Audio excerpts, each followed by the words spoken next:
topics and opinions expressed in the following show are solely those of the host and their guests and not those of W4CY Radio, its employees, or affiliates.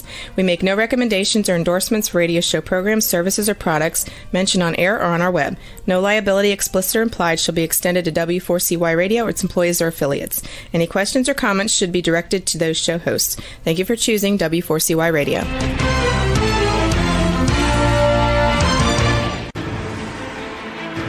What's working on purpose anyway? Each week, we ponder the answer to this question. People ache for meaning and purpose at work, to contribute their talents passionately and know their lives really matter. They crave being part of an organization that inspires them and helps them grow into realizing their highest potential. Business can be such a force for good in the world, elevating humanity. In our program, we provide guidance and inspiration to help usher in this world we all want, working on purpose. Now, here's your host, Dr. Elise Cortez.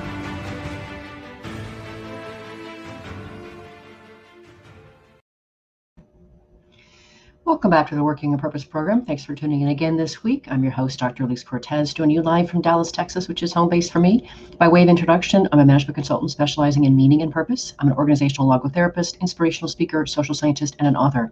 You can learn more about me and the work I do at elisecortez.com or gusto-now.com.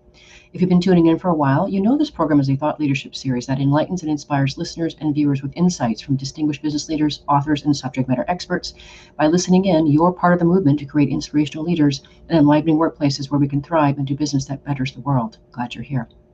Now on to this week's program. With us today is John Baker, who founded D2L in 1999 at the age of 22 while attending the University of Waterloo. DTL is a global software company that believes learning is the foundation upon which all progress and achievement rests. We'll be talking about the importance of ongoing learning, how to retool the workplace, and what companies can do to help restart the economy. Joins us today from Canada. John, welcome to Working on Purpose. Elise, it's a real pleasure to join you. Thanks for having me on the show. Absolutely. I'm so glad that we found each other thanks to the people that brought us together, your agent, etc. So when I meet people like you, John, who were literally up to something in life, I get so excited about that. So I'm happy to share you and your story with our listeners and viewers. And I want to start by talking about how D2L came to be. And if I remember right, it stands for Desire to Learn.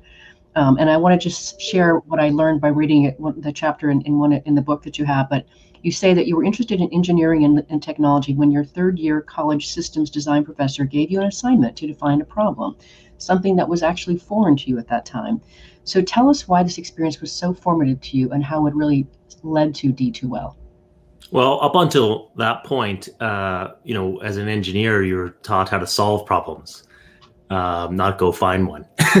And so when your third year faculty member says, now it's time to go out and explore the world and find a problem that you can solve, it was a challenge. And so in our case, our little group, we decided to go off and reinvent crutches. This was a long time ago, and crutches really hadn't changed for a long time. So we went off and did something pretty amazing there with that technology, went on and won awards. And it got me thinking, well, what other really important problems are there to solve in the world? And that was what led to D2L. So in my mind, I still remember walking across campus one day, wrestling with that challenge, which was, what's the most important problem that I could solve that would have the biggest impact on the world? And I couldn't think of anything bigger than going out and transforming the way the world learns, because learning has this nice ripple effect. It ripples from one generation to the next, through your family, within the community or companies that you work in. And it really helps us solve some of the biggest challenges that we all face. So I rolled up my sleeves, and as a third year student, decided that was what I wanted to do with my life, was to pursue that big challenge. Listeners and viewers, if you get nothing out of this conversation besides what he just said, that's it, right? That's the ticket. What is it that lights you up, that you stand to be in service for your life? That is so amazing. And John, I want you to know the ripple effect has already started in my own immediate community, thanks to you.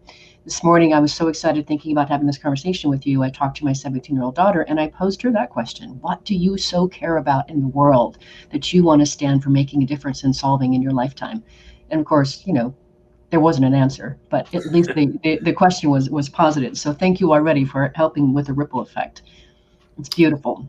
Well, it has an impact. And I can tell you at 17, I didn't know what I wanted to be either. My best guess was I wanted to go on and become a doctor. But it takes time, and to find that purpose, which is why I actually really enjoy the opportunity to speak with you, because you've been pursuing that passion for a long time in terms of helping people find their purpose and find meaning in their work. So looking forward to the call here today. Yeah, I am so grateful that I get to live my purpose. But you were only 22 when you figured this out. And what I thought was so great about what you wrote about and what you shared so far is once you got the idea that you wanted to start putting courses online, you went out and asked professors if you could put their courses online. You got 5 to agree. And that opened the door for you to consider how can we use technology to reach every learner and thus transform the way the world learns, which is just phenomenal, John. 22 years old, you figured that out. Say more about how that happened and what was the process? How did you find those 5 original professors to start off with? Well, you got to remember that was 1999, so that was just over 20 years ago, and I didn't know how to do sales back then. I just simply went to my professors and knocked on their door and asked if they wanted to put their courses online. And at that time, you've got to remember there was no internet in the classroom. And so I would have to show them, with printouts, what their courses could look like in an online environment, and walk them through what was possible. And it opened their eyes. It was a situation where, you've got this young student coming into your office and, talking about the future of learning and using the internet as a way to drive that transformation. And it was not an easy sell, but it was one where I gained enough confidence with a few folks that it made it easier for us to go get bigger and bigger programs, win entire universities, win entire states, and hopefully a longer term entire countries, get them to put their online education up. Well, let's fast forward 20 some years now, shall we? Because here you are today. And if you correct these numbers if I don't have them quite right, but they may not be completely fresh. But from my understanding, I believe your platform serves 14.3 million people in 54 countries with 900 employees. That is breathtaking. Are those numbers still right? Or those are still accurate? Yeah. Right. We've been working really hard to scale out our learning platform to support students in schools, universities, as well as companies all over the world, and to take what was going on in the traditional classroom, first digitize it, and then really try to find ways to, through technology, optimize that experience for both the student as well as the instructor, and then more recently, really digging into truly transforming the actual experience. So getting at the heart of our mission, where we can, now that we're digital, do things differently than what we did in the traditional classroom. So can you give an example then of that, John? What is a way that you're bringing the learning experience freshly into the digital realm where people can better access and enjoy it? Well, as you can imagine, as a student, you used to run down the hallway to deliver your paper to your teacher to grade it. Yes. Well, now you can do that all online from your smartphone. So that that digitization has already happened. And then once we've done that, then we can change the model. So what do I mean by that? Typically in classes today, you would add up all of your assignments that you've done over the course of a term, divide by the total, and that would be your mark. That would be how you would be assessed. Well, with digital technology, we can now do things a little differently. So we can have each of those learning objectives well defined, and then we can do all kinds of assessments against those learning objectives. So you can show your progress over time, going from not knowing something all the way to starting to master it, to exceeding expectations, to true mastery. And then that should be how you get evaluated. It's based upon that eventual outcome, not the journey along the way, if you will.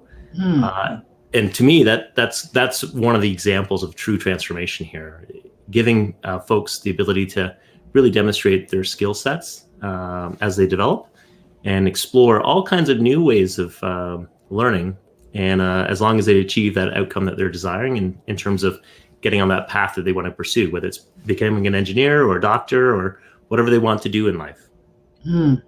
But of course, I know how meaningful, and when we talk about meaning, we talk about motivation, how meaningful it is for people to feel a sense of mastery over their skills and their abilities. And I think it's phenomenal that you're helping to feed that. And to that end, you said something really interesting to me when we were talking first on the phone about this conversation.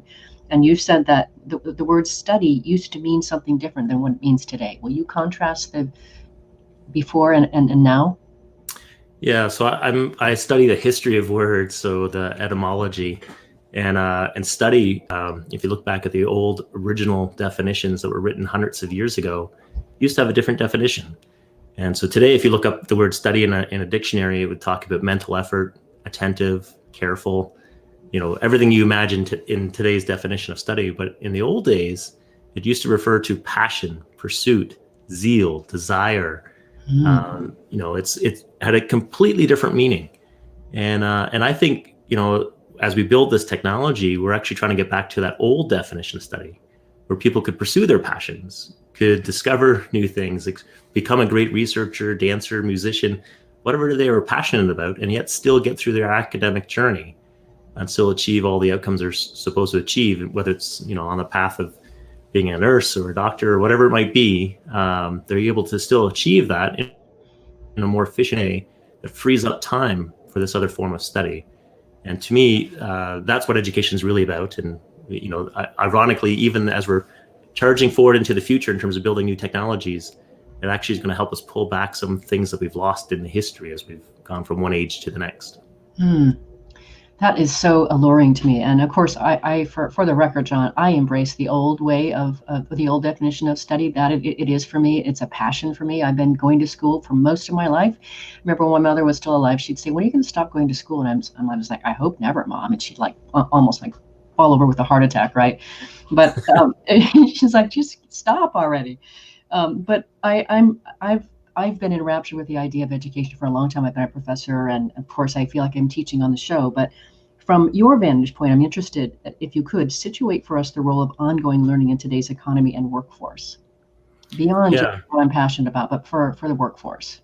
I think you're onto a really important topic there. Where, when I started D2L, we thought we could have the biggest impact on people's lives in education. So, whether it's K-12 schools or university or college, that was where we're going to help set them up for life. Well, that's changed in the last 20 years. So now today, once you graduate from university or college, you're really not done learning.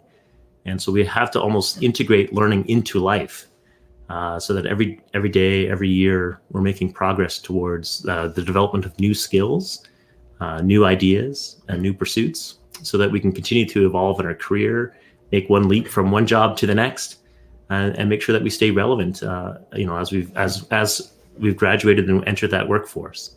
And to me, it's more important to do that today than ever before, as the lifespan of traditional skills are shrinking and shrinking every year, to the point today where traditional technical skills might be irrelevant 5 years after you learn them.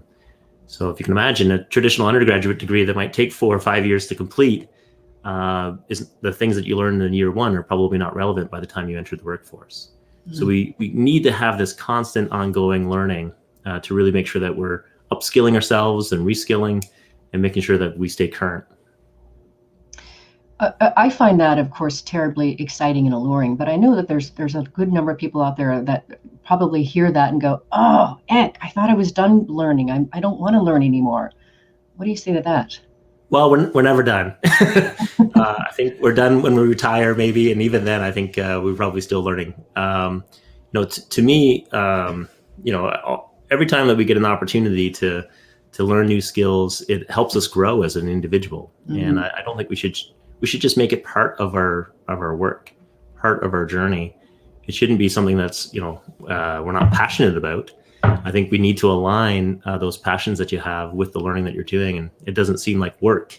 And I think, Elise, going back to the definition, if it's mental effort and careful and attentive, that's one form of study. But I prefer the older definition, that pursuit, that desire, that passion. Mm-hmm. And if we can align those things, it really helps us find our purpose, but it also helps us continue to grow in our careers, which is so important. And mm-hmm. especially as technology is sweeping through and revolutionizing the way that we do almost everything. Yeah. Well, a big reason I host the show, John, is because it is a learning spigot for me. As you know, I read the books that people write in preparation for the conversations. I read your book chapter and some of the other things you've done because it helps me grow. So thank you for that. And I'm so glad that you're with me on air. Let's grab our first break. I'm Dr. Elise Cortez, your host. We're going to there with John Baker. He is the founder of D2L. We've been talking a bit about where the company came from and what he's trying to do in the world. After the break, we're going to talk about retooling the workforce. Stay with us. We'll be right back.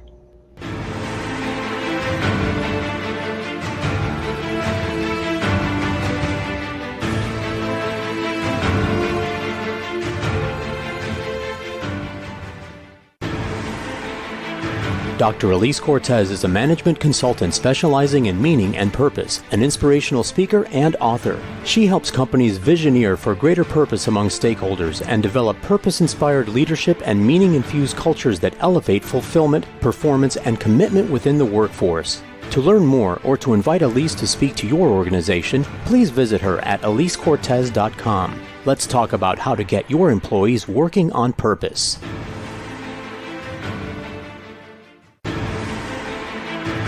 This is Working on Purpose with Dr. Elise Cortez. To reach our program today or to open a conversation with Elise, send an email to Elise, A-L-I-S-E, at elisecortez.com. Now, back to Working on Purpose.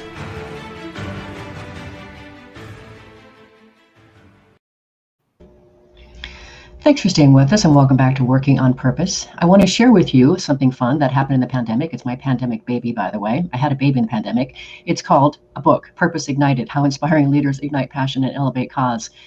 So it's available on Amazon now. It came out in November, but it was something that I got to actually do while we were sort of shuttled in. So I enjoyed it greatly, and I hope it brings you something as well. If you're just joining the program, my guest is John Baker. He's the founder of D2L. He joins you today from Canada. I'm your host, Dr. Elise Cortez.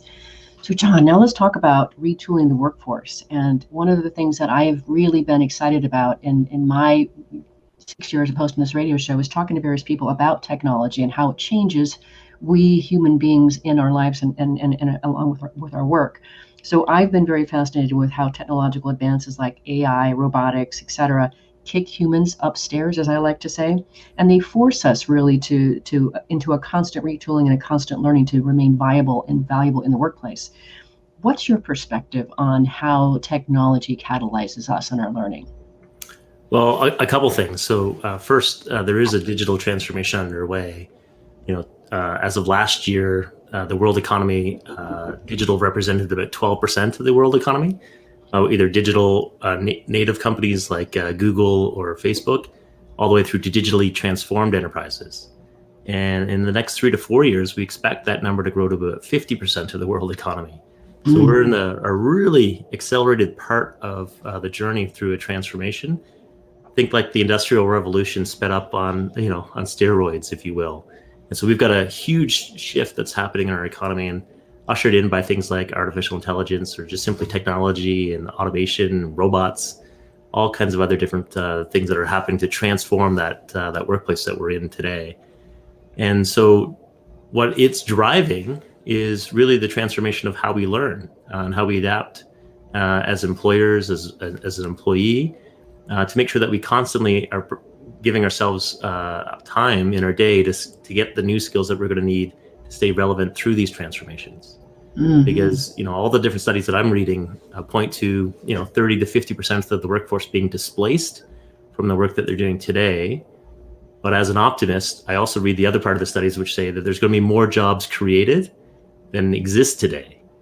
And so you've got this really dynamic, shifting environment which forces us to change in terms of what we're doing to stay ahead of this transformation that's occurring at a much faster pace.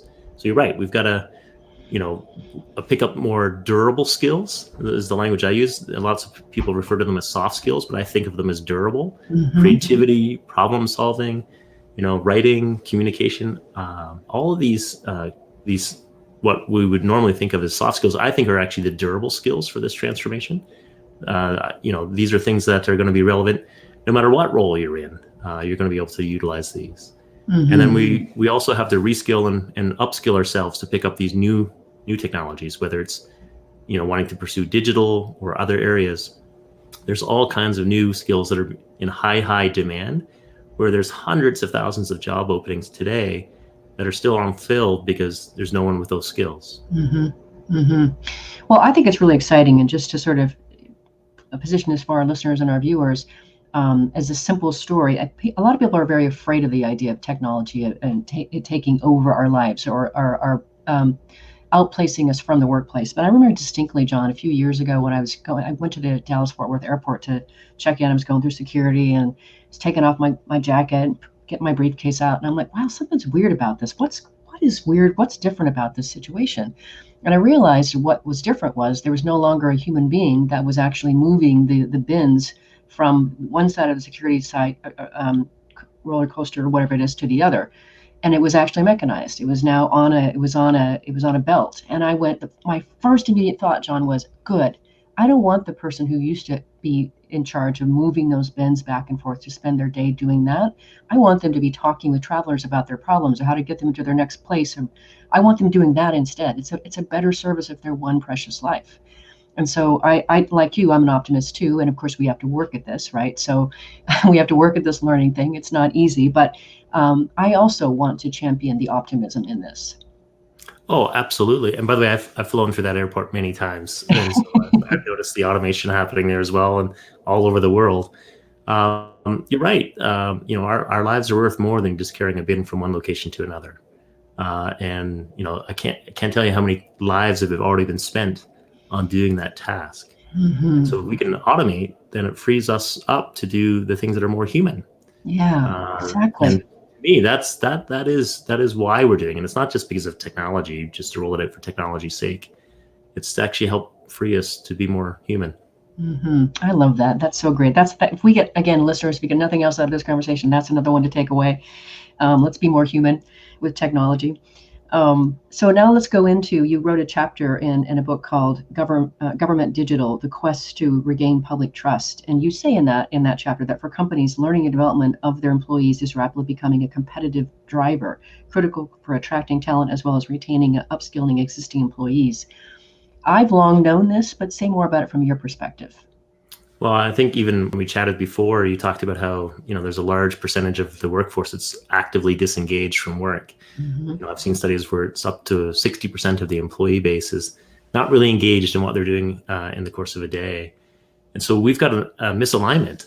We need to figure out how we actually spark those passions, and learning is one way to do that. So if we can say, here are all the in-demand skills that we as an employer value, that we think are the future of this job or this career or our company, and an employee gets to pick from that menu to say, based upon where I am today and what I want to do in the future, I want to actually learn, pick up a certificate here or a degree there, or it could be simply be a little course that steps me towards that eventual career pathway.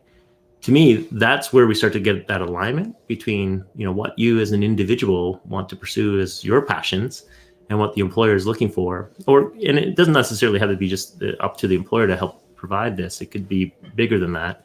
But if we can get that alignment going, it should drive better engagement. And that's what we're seeing. So employers that we work with today that really invest heavily in learning are seeing retention of their employees dramatically improved, engagement scores going up dramatically, just all the key measures that you're looking for, including like client happiness. Or are their clients happier with the services being provided? Well, yes, if you've got engaged employees that are learning, and picking up these new skills, then the end result is a better business outcome. So, it's not that this is something that many employers are saying, well, I really don't want people to learn.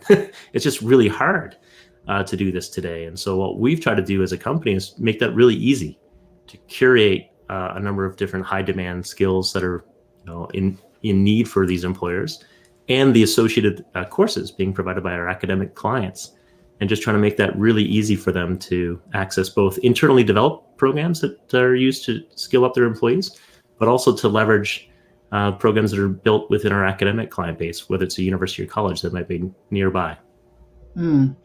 I want to situate here what you're saying from my vantage point here, John. So I have a dear friend and colleague that I really admire and respect, Bob Chapman. He's the CEO of Barry Waymiller. You know him, I think. Yes, I think you mentioned him in something that you wrote. Did you?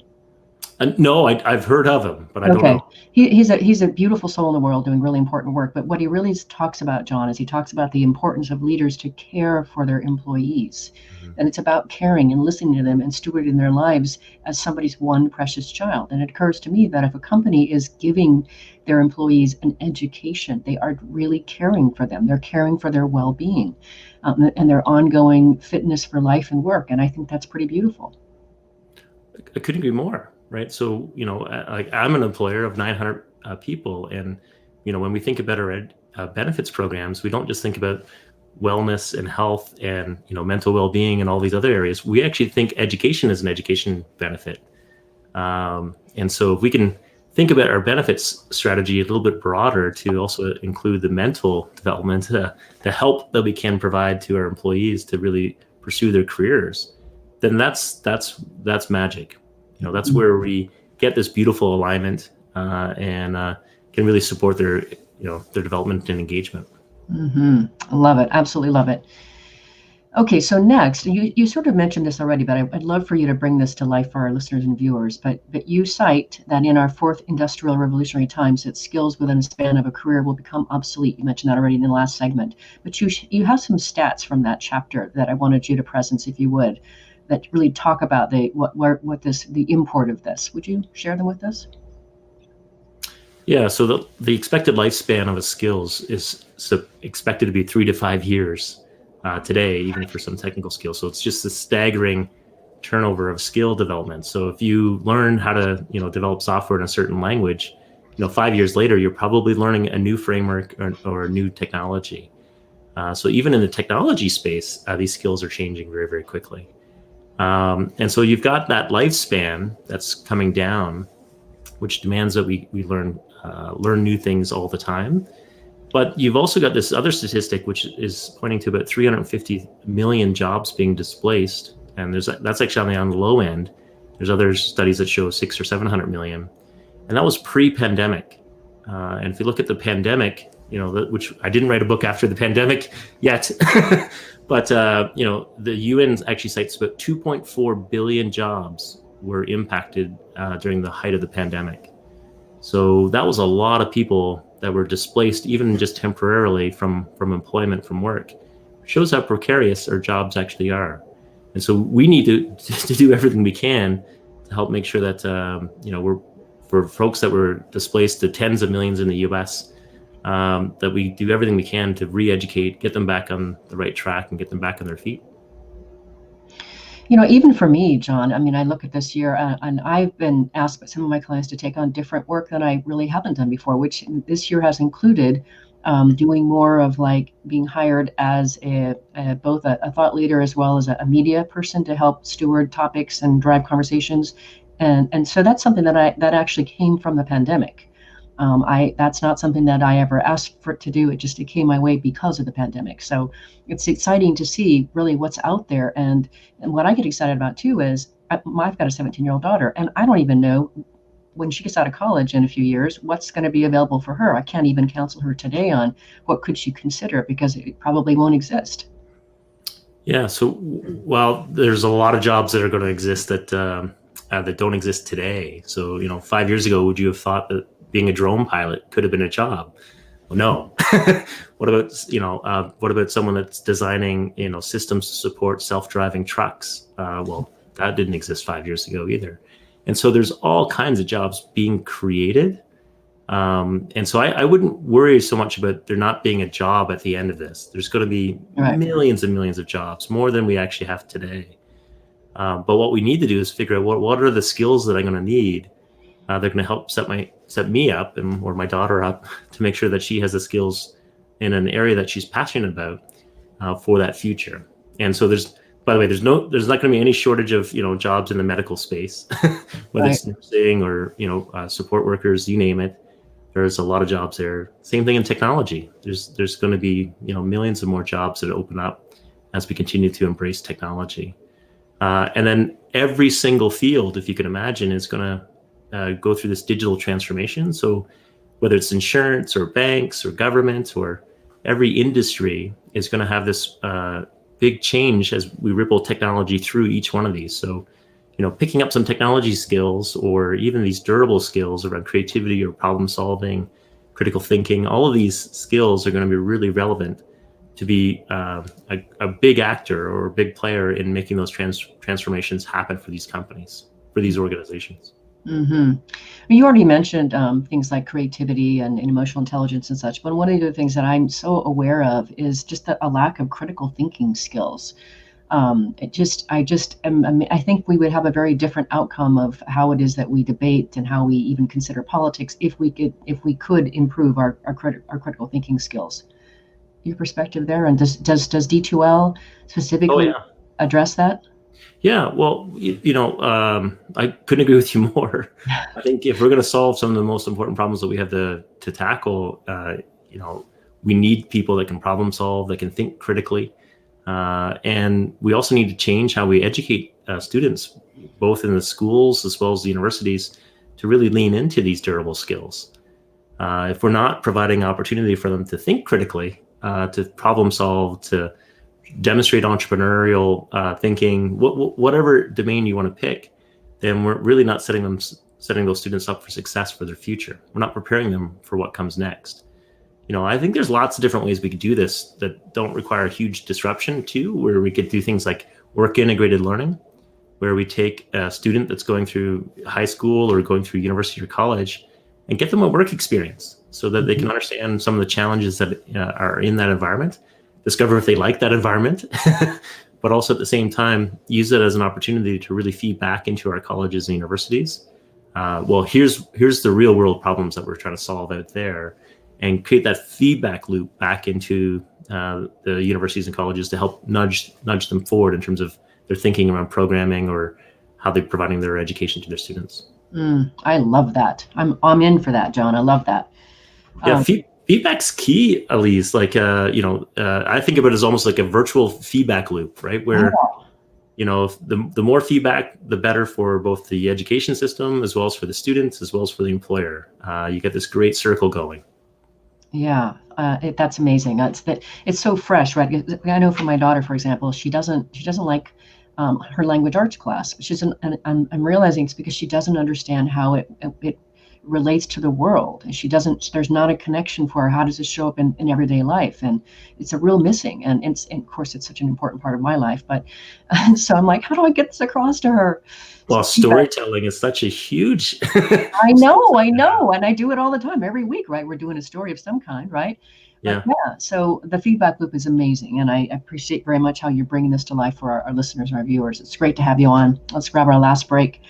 I'm Dr. Elise Cortez. We've been on the air with John Baker. He is the founder of D2L. We've been talking a bit about restarting or retooling the workplace. After the break, we're going to talk about restarting the economy post-COVID. Stay with us. We'll be right back.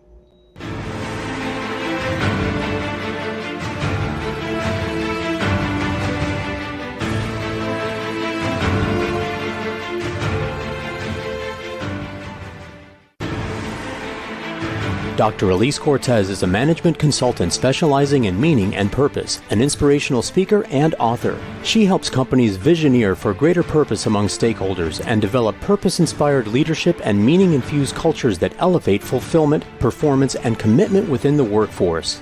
To learn more or to invite Elise to speak to your organization, please visit her at elisecortez.com. Let's talk about how to get your employees working on purpose.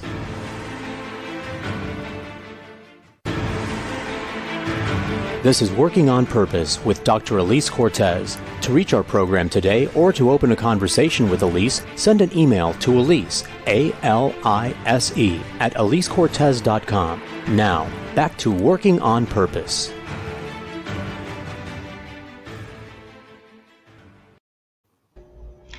Thanks for staying with us, and welcome back to Working on Purpose. If you didn't already know this, if you didn't hear another announcement, I did actually just launch a new platform. It's called Gusto Now. It's an e-learning transformation platform for my leadership program, and I do it in English, Spanish, and Portuguese. Those are my favorite languages. And for my listeners, I do offer a discount of 20%. So when you check out, it's WOP20. If you're just tuning in, my guest is John Baker. He is the founder of D2L.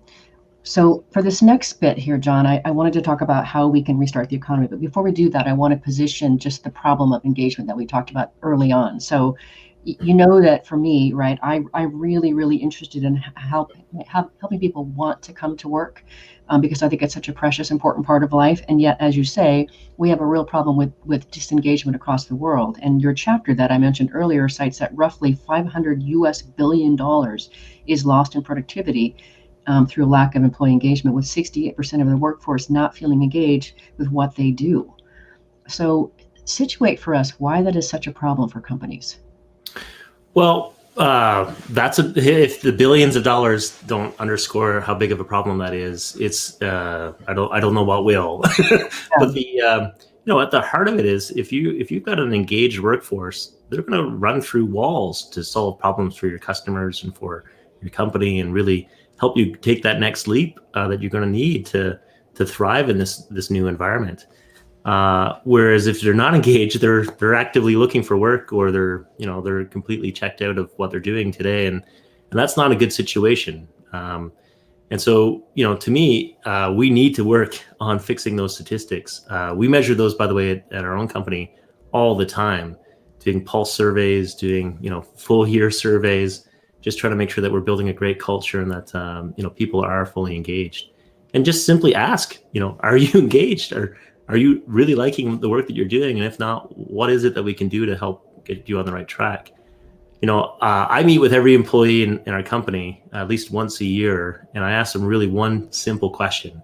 It seems simple at the face of it. Is I just ask, you're probably doing 100 different things for us, but what's one thing that's going to be an example of you doing the best work of your life? Something that you're going to be proud to tell your parents about, your family, your friends, something that's really going to be a demonstration of you putting in a personal best. And how are you carving out enough time in the day to actually get that done? And so it's really trying to help people connect what they're working on to how they're growing as a person, to how they're really having an impact, and how we're trying to do everything we can to align around them becoming world-class at their craft. Doesn't matter if you're a people leader or an individual contributor, we want you to be world-class at that craft. That's so beautiful, John. Can I come to work for you too? Yeah, anytime. Anytime. You can help our people find purpose. It has a huge impact. I know we brought in you're going to laugh at this one, Elise, but we brought in an artist into what we call like our artist in residence program. And she went around to every team, back when we were in the office, and she visited with each team and said, well, what kind of art would you like hanging on your walls? And she took it on herself to actually go build a connection with folks all over the organization. And we now have this amazing collection of art hanging all through the office that's really a reflection of the teams that are within the organization, as well as this artist. And what we discovered through that was, her working with, these software developers in some cases, help them find a voice, help them articulate what it is that they really were passionate about or what they really cared about. So it's not just about, building an environment where you're making this, part of the HR mantra. It's also trying to figure out how to incorporate others into the work environment that are going to draw out the best out of your people. There's nothing funny or laughable about that to me, John. I think it's absolutely stunning and exquisite, and more organizations ought to do that. I think that's a fantastic example. I'm glad you shared it. It's beautiful. Plus it gets rid of the blank walls and puts something beautiful on the walls. Right, exactly. Never mind the wallpaper or the paint. Let's do art. I like it. All right. Well, next, I want to really have you, if you would, situate for our listeners and our viewers, just really from your perspective, the 10,000-foot level, what COVID has done to the workplace. What does that look like from your vantage point? Yeah, it's been a huge transformation of the workplace. So in many respects, we've been pulled into the future, and it's created almost this fog over, how do we navigate these next steps? Whether we're remote working from home or in the workplace, how do we make sure we're doing things in a way that's going to help us get from where we are today to where we're feeling comfortable, safe, and secure, and making sure that we're doing the best that we can to set up that workplace for the future. There's a line that I like, which is, there are many decades where nothing happens, and then there are years where decades happen. And this has been one of those years where a lot has happened that's disrupted many workplaces, that's transformed them, that's had a really impact on how we actually engage with the office, if you will, in particular. If I look at the really big picture, we've seen about 2.4 billion jobs get impacted in one way or another through this pandemic around the world. In education, we've seen 1.1 billion students get impacted with their education. Many of them have actually seen tremendous learning loss because in some cases, schools have not even reopened in some countries around the world. Right. And so this has this huge ripple effect that's going to create issues in the workplace as well, too. And then I sat on an industry strategy council, which was looking at mapping how do we actually restart, recover, and reimagine the economy to get the economy back on the right track. And so what can we do today to make purposeful investments today that are going to help bend that curve back up in the right direction to get our economy back on the right track and get people back to work and make work meaningful for folks. All music to my ears. Now, one thing that I'm also very aware of, I mean, my business obviously really did take a different turn for this year, and I was able to innovate new products and services in the quiet time. And I'm very cognizant that for many people, their jobs have either gone away entirely or they've lost their jobs. So what advice do you have for people who have lost their jobs in this pandemic? There are lots of people still looking for employees. There's a lot of different jobs that have been created through this pandemic, and it's about reaching out, figuring out which of these employers, it's not a big leap for you to make in terms of a transition to get back on your feet, and take the time to invest in some of your education, to sharpen these skills that you've developed over the years. You'll be amazed at how transferable they are from one industry to the next, or from one job to the next. And together, we're gonna do everything we can to get you onboarded into these different industries that are looking for talent today. And I'm also optimistic that the vaccine's going to have an impact in terms of helping many different employers get back on the right track. And there are a lot of different sectors that were severely negatively impacted with this with COVID-19. Whether it's the airline, retail in some areas, or hospitality in particular. All of these have been really impacted. Arts and culture, I would argue, has also been really impacted. Absolutely. And so, but at the same time, if you look at the growth curves for each of these industries from this point forward, they are growing. They're going to get back on the right track over the course of the next little while, and they're going to need people to get re-onboarded. But at the same time, if you're not patient to wait for those jobs to be created over the next year or two, how do you jump into another high demand area today that are where people are desperate for people to come in to support the growth of these sectors? Well, I think it's so exciting, right? The idea that, for example, the work that I do today, John, I would have never guessed when I was in my 20s that I would be a management consultant specializing in meaning and purpose, or that I would have a book out, or I'd host a radio show. I would have never imagined that. And yet I still don't even know what I'm unfolding into further around the corner. And I find that really exciting. Well, yeah. You're probably a living proof that these skills that you've developed in your education are really transferable from becoming a professor to teaching to management consulting to radio show to video. All of these are examples of you stretching and going beyond what the original intention was for that education. And to your point, in doing it increasingly more through technology.